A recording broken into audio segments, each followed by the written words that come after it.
Shalom. Silakan duduk. Sekali lagi boleh ya, shalom. Shalom. Saya sangat diberkati dengan pujian penyembahan sore hari ini. Kalau dulu saya itu waktu pertama kali bertobat, saya itu agak bingung gitu karena saya tidak pernah masuk ke gereja Kristen ya. Dan saya tidak ngerti, saya pikir penyembahan itu adalah seperti liturgi seperti ini. Jadi di mana musiknya syahdu, kemudian semakin lama kita diajak untuk mengangkat tangan, kita menyanyikan lagu yang memegahkan Tuhan. Saya pikir pada waktu itu bahwa penyembahan itu seperti itu. Sehingga saya yang bukan orang yang musikal, saya tidak diberi kemampuan musikal, itu saya kesulitan. Bagaimana ya caranya menyembah Tuhan ya? Tetapi saya bersyukur, firman Tuhan kan berkata seperti ini, bahwa umatku binasa karena tidak mengenal Allah. Karena itu mengapa setiap minggu kita perlu datang untuk menerima kebenaran firman Tuhan. Setiap hari Selasa kita perlu datang ke kelompok kecil untuk kita didewasakan. Jadi di situ baru saya mengerti. Begitu saya semakin lama semakin mengikut Yesus, semakin lama semakin belajar kebenaran. Semakin saya mengerti bahwa penyembahan itu bukan tentang liturgi, bukan tentang musik yang megah, bukan tentang pemain musik yang mereka sudah belajar mati-matian, atau bahkan bukan hanya tentang itu saja, tetapi adalah tentang hati kita. Hati kita yang kita mau meninggikan Tuhan, hati kita yang kita mau membesarkan Tuhan, hati kita, sikap kita di mana Tuhan itu kita puji, kita sembah, kita agungkan karena pribadinya di dalam kehidupan kita. Jadi untuk Bapak Ibu yang mungkin Bapak Ibu seperti saya yang tidak terlalu mengerti musik, yang nyanyi nadanya pindah-pindah, loncat-loncat, ya hari ini kita mau belajar apa sih penyembahan itu. Bagaimana kita menyembah Tuhan dalam kehidupan kita sehari-hari. Dan apa efek dari penyembahan yang kita lakukan. Jadi hari ini tema dari firman Tuhan yang akan saya sampaikan adalah mengenai worship, penyembahan. Bagaimana kita menyembah Tuhan. A.W. Tozer mengatakan seperti ini, bahwa tanpa penyembahan kita akan menderita.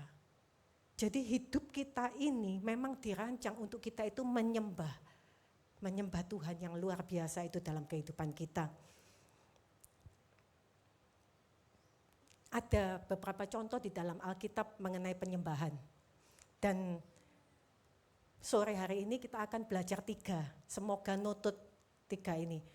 Dan saya percaya dari ketiga contoh di dalam Alkitab ini akan memperbarui pikiran kita, akan membuat kita semakin dewasa di dalam penyembahan kita. Yang pertama adalah kisah mengenai ke-10 orang kusta. Kisah ini ada di Lukas 17 ayat yang ke-11 sampai ayat yang ke-19. Jadi mungkin Bapak Ibu yang sudah tahu ceritanya ya bisa mengikuti, yang belum tahu karena untuk menyingkat waktu nanti dibaca sendiri ya di rumah ya. Tapi saya akan berusaha menjelaskan garis besarnya. Jadi dalam perjalanannya Yesus ke Yerusalem, Yesus itu menyusuri perbatasan antara Samaria dan Galilea. Ketika ia lewat suatu desa, ternyata di desa itu ada 10 orang kusta. Dan mereka itu menemui Yesus. Mereka berdiri agak jauh dan kemudian berteriak, "Yesus, kasihanilah kami."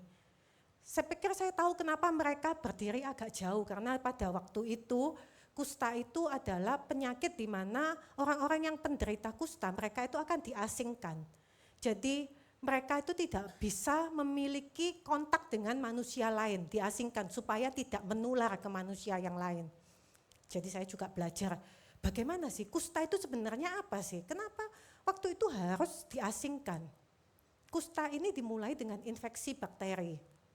Dan infeksinya itu inkubasinya itu sekitar 1 sampai 10 tahun, tapi rata-rata sekitar 5 tahun bakteri ini mulai menunjukkan gejalanya. Jadi yang pertama mungkin hanya ada perubahan warna kulit, mungkin di tangan, di mata, dan kemudian bakteri ini membuat tubuh itu ruam dan ada benjol-benjolnya. Dan kemudian bakteri ini infeksinya itu juga menyerang ke saraf tepi. Sehingga penderita kusta itu tidak bisa merasakan sakit.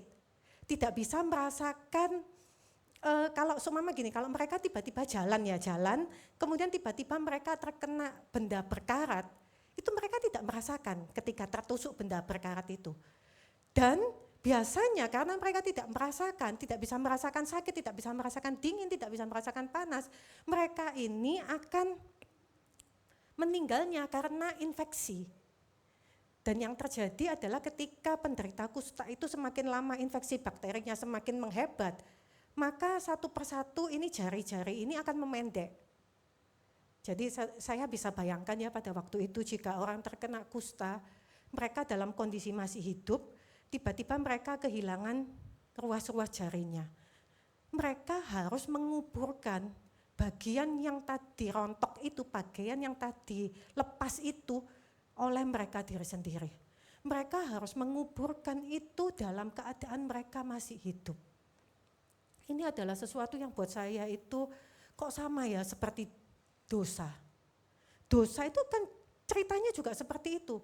Pertama kali ketika kita berdosa, kita mungkin deg-degan. Pertama kali kita berbohong itu deg-degan, takut banget.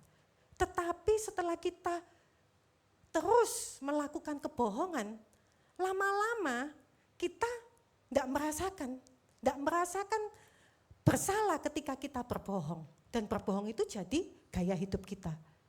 Demikian juga ketika kita menyimpan sakit hati di dalam diri kita. Pertama, ya sudah sakit hati, tetapi ketika itu kita simpan, kita tidak melepaskan pengampunan. Kita menyimpan terus sampai sakit hati itu menjadi kepahitan.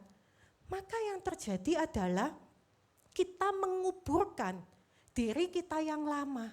Mungkin dulunya kita orang yang mudah tersenyum. Mungkin dulunya kita adalah orang yang pemaaf, yang gampang bergaul, yang ramah. Tetapi karena ada kepahitan, ada sakit hati, ada ketersinggungan yang sangat berat di dalam hati kita, kita menguburkan manusia kita yang lama. Kita gantikan dengan manusia yang tidak pernah puas, kita gantikan dengan manusia yang selalu marah-marah, selalu bersikap pahit ke orang lain. Cara kerja kusta itu sama dengan cara kerja dosa. Kemudian mereka berkata, Yesus Guru, kasihanilah kami. Yesus Guru, kasihanilah kami. Saya mau menguatkan hati Bapak Ibu di tempat ini, saudara-saudara semua. Bahwa ketika kita berseru kepada Yesus, selalu ada jawaban dari Tuhan Yesus. Percaya, saya katakan amin. Ketika kita berseru, Tuhan itu selalu menjawab doa kita. Amin. Kita lihat di ayat selanjutnya. Lalu Yesus itu memandang kepada 10 orang kusta ini dan berkata, pergilah, perlihatkanlah dirimu kepada imam-imam. Dan sementara mereka di tengah jalan, mereka menjadi sembuh. Saudara lihat, Yesus menjawab permohonan mereka. Yesus langsung menjawab permohonan mereka. Dia mengatakan bahwa pergilah, perlihatkanlah dirimu kepada imam-imam. Kalau mungkin saya baca ini ya, saya itu berpikirnya, wih hebat orang 10 ini ya. Mereka itu tidak pernah dijamah oleh Yesus, tidak pernah ditumpangi tangan oleh Yesus. Modal mereka hanyalah pergilah, perlihatkanlah dirimu kepada imam-imam. Mereka berjalan dengan imam, mereka berjalan dengan iman. Apa yang Yesus perintahkan, saya lakukan. Demikian juga di kehidupan kita Bapak Ibu. Kita juga mau, apa yang Yesus perintahkan, kita lakukan. Kalau hari ini Tuhan berkata, oleh bilurku kamu sudah disembuhkan. Terima dengan iman, aku sudah sembuh. Itu yang kita lakukan. Dan benar, dalam perjalanannya, mereka sembuh. Mereka sembuh. Mungkin mereka ketika mereka berjalan, mereka ngelihat satu sama lain, sudah enggak ada. Putih-putihnya sudah enggak ada. Lukanya sudah kering. Kamu jalannya yang salah satu efek kusta itu adalah mengalami kelumpuhan. Mungkin tadi yang jalannya terseok-seok, mereka jalannya jadi tegap.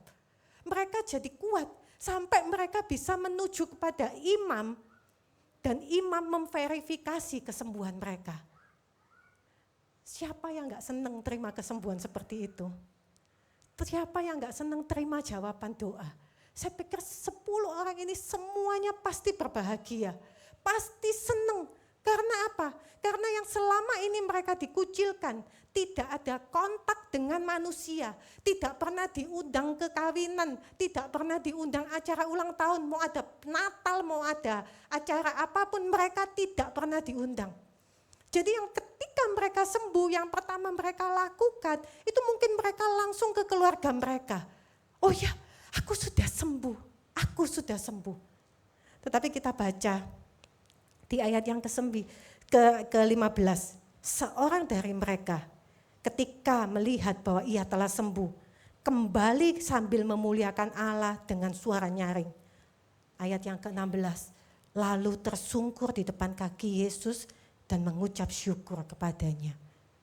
9 mereka bahagia, mereka menemukan kesembuhan. Mereka menerima jawaban doa mereka. 1 orang, dia menerima kesembuhan dan dia balik kepada Yesus. Dia menyembah Yesus dengan suara yang sangat keras. Terima kasih Tuhan, terima kasih Tuhan. Saya ngomong kepada saudara ya, orang kusta ketika dia bersyukur, ketika dia mengucap syukur, dia tidak akan mengucap syukur karena tangan-tangannya yang sudah dia kehilangan jari-jari tangannya. Dia tidak akan mengucap syukur karena telinganya ini juga copot. Dia tidak akan mengucap syukur karena matanya menjadi buta akibat dari infeksi kusta tersebut. Tetapi seorang kusta, dia menyembah Tuhan karena pribadi Tuhan yang luar biasa. Karena sampai saat ini pun dia adalah Allah yang menyembuhkan kita. Dia Allah yang mencukupi segala kebutuhan kita. Dia Allah yang menjadi panji-panji kita. Dia Allah yang menjadi damai sejahtera buat kita. Hari ini kita mau belajar penyembahan seorang penderita kusta, mantan penderita kusta, yaitu penyembahan di mana dia memuliakan Tuhan bukan karena apa yang sudah Tuhan perbuat di dalam hidupnya, tetapi karena siapa pribadi Tuhan di dalam hidupnya. 9 orang terima keselamatan, 9 orang terima kesembuhan. Kita baca di ayat yang ke-19, yang ke-19. Lalu ia berkata kepada orang itu, berdirilah dan pergilah, imanmu telah menyelamatkan engkau. 1 orang ini, dia tidak hanya menerima kesembuhan, tetapi dia menerima keselamatan. Penyembahan kita kepada Tuhan membawa kesembuhan di dalam diri kita. Penyembahan kita kepada Tuhan membawa keselamatan di dalam kehidupan kita. Itu yang kita belajar dari penyembahan orang kusta. Yang kedua yang kita mau belajar adalah ketika Yesus mengusir roh jahat dari orang Gerasa. Yesus mengusir orang jahat dari orang Gerasa. Jadi orang di Gerasa ini dia dirasuk oleh 6.000 roh jahat. Dia dalam keadaan telanjang, dia selalu pukul-pukul dirinya dengan batu. Sehingga pasti terjadi banyak luka di dalam tubuhnya. Enggak tahu infeksi apa aja yang sudah terjadi dalam tubuhnya. Enggak tahu apapun yang sudah terjadi, dia malu karena dia telanjang. Pada waktu itu dia benar-benar dikuasai oleh 6.000 roh jahat. Dan kemudian di ayat yang ke-6 dikatakan, ketika ia melihat Yesus dari jauh, berlarilah ia mendapatkannya lalu menyembahnya. 6.000 roh jahat tidak mampu menghentikan orang ini untuk menyembah Yesus. Hari ini, apa yang membuat Anda, apa yang membuat Bapak Ibu di tempat ini untuk berhenti menyembah Yesus? Apakah karena ada sakit hati di dalam dirimu? Apakah karena engkau pernah dipermalukan di depan umum? Apakah ada tersinggung? Apakah ada kepahitan? Ada sesuatu yang amarah yang engkau pendam sehingga engkau menghindari ibadah, sehingga engkau tidak mau menyembah Yesus lagi, sehingga engkau tidak peduli lagi kepada Yesus. 6.000 roh jahat tidak mampu menghentikan orang ini untuk menyembah Yesus. Masalah apa yang saat ini yang Bapak dan Ibu punya sehingga menghalangi Bapak Ibu untuk menyembah Yesus? Dia Allah yang patut disembah. Tidak ada satupun yang diizinkan, yang sebenarnya harus kita, yang supaya kita itu tidak menyembah Yesus. Apapun yang Bapak Ibu lakukan, apapun yang pernah dialami oleh Bapak dan Ibu, luka-luka apa di dalam dirinya Bapak dan Ibu, tetaplah menyembah Yesus. Tetap tinggikan Dia, tetap agungkan Dia. Di ayat yang ke-15, Markus 5 ayat yang ke-15. Mereka datang kepada Yesus dan melihat orang yang kerasukan itu duduk, sudah berpakaian dan sudah waras. Orang yang tadinya kerasukan legion ini. Ketika kita menyembah Yesus, ada pembebasan, katakan amin. Ketika kita menyembah Yesus, apapun yang menjadi masalahmu saat ini, mujizat apa yang kau butuhkan saat ini, ada pembebasan dari Tuhan. Ada pembebasan. Orang ini ketika dia sudah dibebaskan, dia dipakai baju, dia duduk. Luka-luka yang selama ini ada di dalam dirinya, segala kesakitan yang selama ini ada di dalam dirinya sudah ditutup, sudah dibalut oleh Tuhan Yesus. Dia tidak lagi merasa malu. Ketika kita menyembah, semakin kita menyembah, semakin Tuhan itu kita akan merasakan kasih Tuhan dalam kehidupan kita. Semakin kita akan merasakan firman-Nya hidup di dalam kita. Bahwa tidak perlu lagi kita menyimpan kepahitan, tidak perlu lagi kita menyimpan sakit hati, tidak perlu lagi kita tersinggung. Ketika kita datang ke hadirat Tuhan, ada kelepasan, ada pembebasan, ada sesuatu yang luar biasa yang Tuhan ubahkan di dalam kehidupan kita. Bapak dan Ibu gak akan tahu bagaimana caranya, tapi kita tahu kasih-Nya itu cukup untuk Dia membalut, untuk Dia membebaskan kita. Setuju, katakan amin. Amin. Penyembahan yang ketiga yang akan kita lihat, itu disebut dengan penyembahan radikal. Di mana ini adalah kisah Sadrak, Mesak, dan Abednego ketika mereka menghadapi perapian yang menyala-nyala di Daniel 3. Jadi Nebukadnezar ini marah karena Sadrak, Mesak, dan Abednego itu menolak untuk menyembah patung emas yang sudah dia dirikan. Marah. Kenapa kamu tidak mau nyembah? Ya pokoknya tidak mau. Kamu pikir ada orang yang bisa membebaskan kamu, lebih hebat kuasanya daripada aku. Seperti itu. Kemudian ini jawaban dari Sadrak, Mesak, dan Abednego di ayat yang ke-17 dan 18. Jika Allah kami yang kami puja sanggup melepaskan kami, maka Ia akan melepaskan kami dari perapian yang menyala-nyala itu. Dan dari dalam tanganmu ya Raja. Ayat yang ke-18. Tetapi seandainya tidak, hendaklah Tuanku mengetahui ya Raja, bahwa kami tidak akan memuja dewa Tuanku dan tidak akan menyembah patung emas yang Tuanku dirikan itu. Ini adalah radical worship. Ditolong Tuhan, kita menyembah Tuhan. Ketika kita belum ditolong Tuhan, kita tetap menyembah Tuhan. Kita menyembah bukan karena apa yang sudah Dia lakukan di dalam kehidupan kita. Kita menyembah karena pribadi Tuhan yang dahsyat di dalam kehidupan kita. Kita menyembah karena hanya Tuhan yang sanggup membebaskan kita. Dan saat ini kita sama-sama juga mau belajar bahwa ditolong kita tetap menyembah Tuhan. Belum ditolong pun kita tetap menyembah Tuhan. Dan kita lihat di Daniel 3 ayat yang ke-27 mengatakan, dan para wakil raja dan para penguasa, para bupati dan para menteri raja datang berkumpul. Mereka melihat bahwa tubuh orang-orang ini tidak mempan oleh api, bahwa rambut di kepala mereka tidak hangus, juga jubah mereka tidak berubah apa-apa, bahkan bau kebakaran pun tidak ada pada mereka. Ketika dapur perapian itu dipanaskan sampai 7 kali lipat, orang-orang yang menggendong Sadrak, Mesak, dan Abednego, Sadrak, Mesak, dan Abednego masuk dengan mereka berpakaian lengkap, pakai topi, kemudian diikat. Orang-orang yang menggendong ke dalam dapur ini, mereka mati karena kepanasan. Tetapi ketika Raja Nebukadnezar melihat keadaan 3 orang ini, ternyata ada 4 orang di dalam dapur perapian api. Ada Tuhan yang menyertai mereka, ada Tuhan yang melindungi mereka. Di dalam proses ini, ketika saudara melewati api di dalam kehidupan saudara, ketika saudara di dalam kesengsaraan yang saudara alami hari demi hari saat ini, tetaplah menyembah Tuhan. Karena ada apa?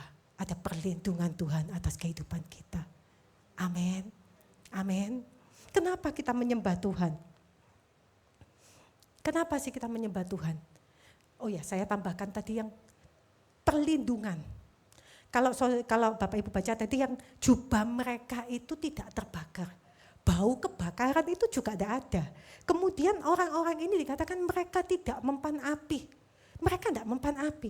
Itu adalah satu perlindungan Tuhan yang luar biasa di dalam kehidupan mereka. Tanggal 24 Agustus yang lalu saya itu pergi ke satu kota di luar kota untuk menghadiri satu acara.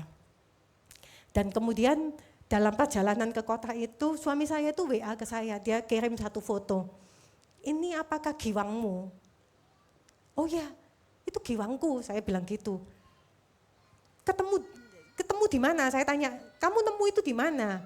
Oh di dekat tempat pembuangan, suami saya bilang gitu. Loh satunya mana? Saya tanya gitu, karena yang di foto itu hanya satu saja. Satunya mana? Satunya enggak ada.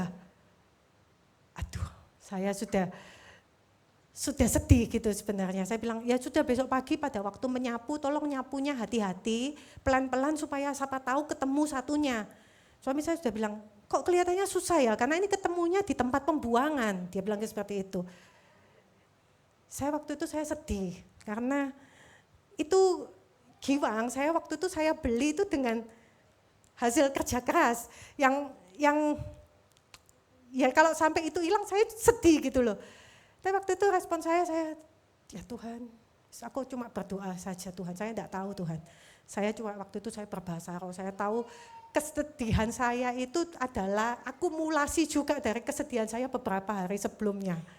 Karena saya ini kan ada usaha dan kalau sudah akhir bulan, kalau orang punya usaha itu kan harus menggaji karyawan, harus bayar biaya ini, harus bayar biaya itu ya kan. Nah saya lihat di laporan keuangan saya itu masih rugi, masih belum untung. Jadi sudah hampir minggu keempat, masih di minggu yang ketiga itu masih rugi. Dan kemudian yang terjadi adalah kami itu membuat 2 buah kesalahan yang membuat kerugian itu semakin besar. Ketika saya seperti itu, saya itu sudah rugi, kehilangan giwang yang berharga buat saya. Waktu itu saya cuma bisa Tuhan, saya tidak mau mikir yang buruk. Saya seperti perfirman-Mu Tuhan, saya cuma mau memikirkan yang benar. Saya mau memikirkan yang mulia, saya mau memikirkan yang adil, yang suci, yang manis, yang sedap didengar, yang disebut kebajikan. Dan yang patut dipuji. Saya tidak mau mikir, oh iya ya, saya ini salah apa ya? Apa ya yang pernah saya lakukan sehingga saya tidak mau mikir seperti itu. Saya cuma datang kepada Tuhan, saya bilang, Tuhan, saya sedih. Saya cuma bisa nyembah Tuhan. Saya bilang, Tuhan, Engkau yang tahu keadaan ini ya Tuhan. Engkau yang tahu. Ya sudah, kemudian ya sudah saya perjalanan, saya menyerahkan masalah saya kepada Tuhan, saya menyembah Tuhan. Waktu itu saya ketika dalam perjalanan saya jalan darat, saya banyak berbahasa roh, saya banyak komunikasi dengan Tuhan, saya banyak seperti itu. Dan ya sudah setelah acara itu selesai, saya baru balik ke Malang tanggal 28, kemudian suami saya bilang, satunya ketemu di kamarnya, di salah satu kamar di rumah saya. Padahal letak kamar itu jauh banget dengan tempat pembuangan dan jauh banget dengan tempat saya menyimpan giwang tersebut. Saya coba bilang, Tuhan terima kasih Tuhan, terima kasih ya Tuhan, terima kasih. Kemudian di akhir bulan yang terjadi adalah ketika kita itu menyembah Tuhan, tidak ada minus. Semua tagihan bisa terbayar, gaji karyawan bisa terbayar. Saya yakin ketika kita menyembah Tuhan, bukan karena apa yang telah Tuhan lakukan dalam kehidupan kita, bukan karena apa yang sudah Tuhan perbuat yang baik dalam kehidupan kita, maka kita akan terima kesembuhan, kita akan terima keselamatan.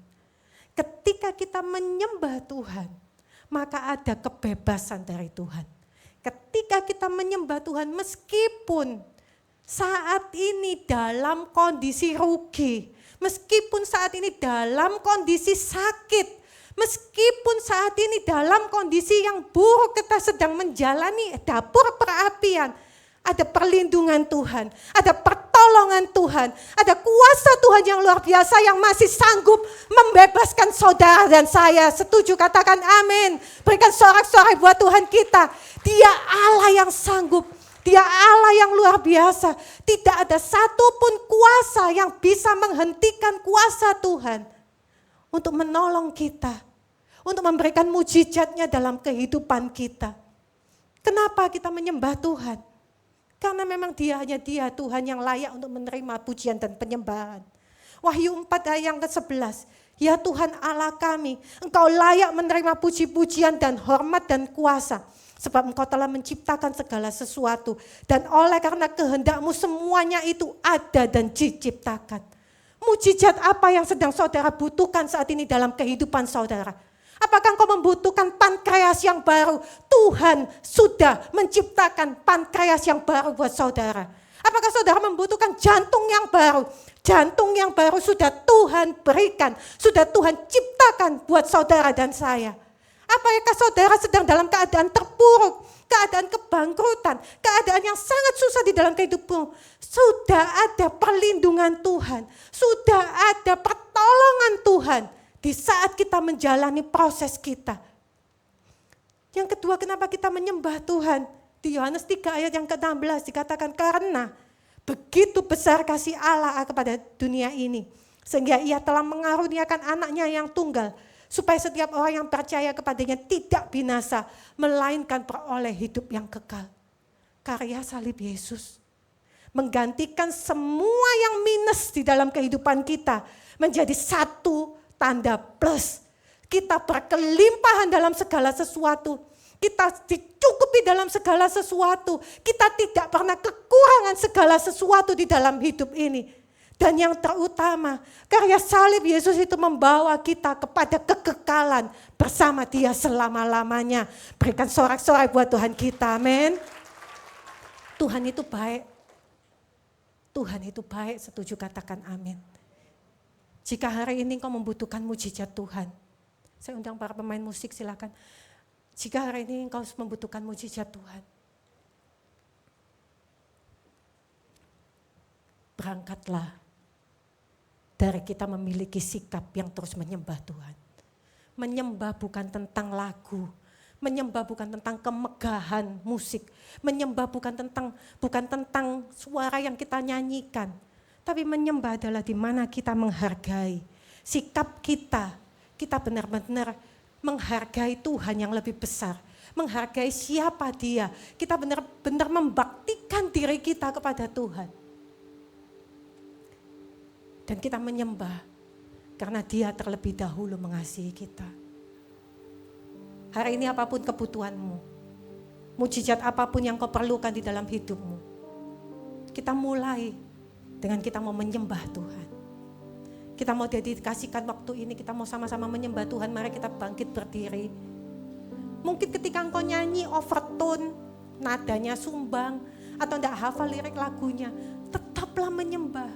Ngomong sama Tuhan. Tuhan, aku tahu Engkau besar, aku tahu Engkau dahsyat, aku tahu Engkau luar biasa, Engkau sanggup menyembuhkanku.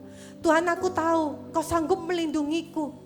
Dan tidak ada satu apapun yang mampu menghalangi aku untuk menyembah-Mu ya Tuhan.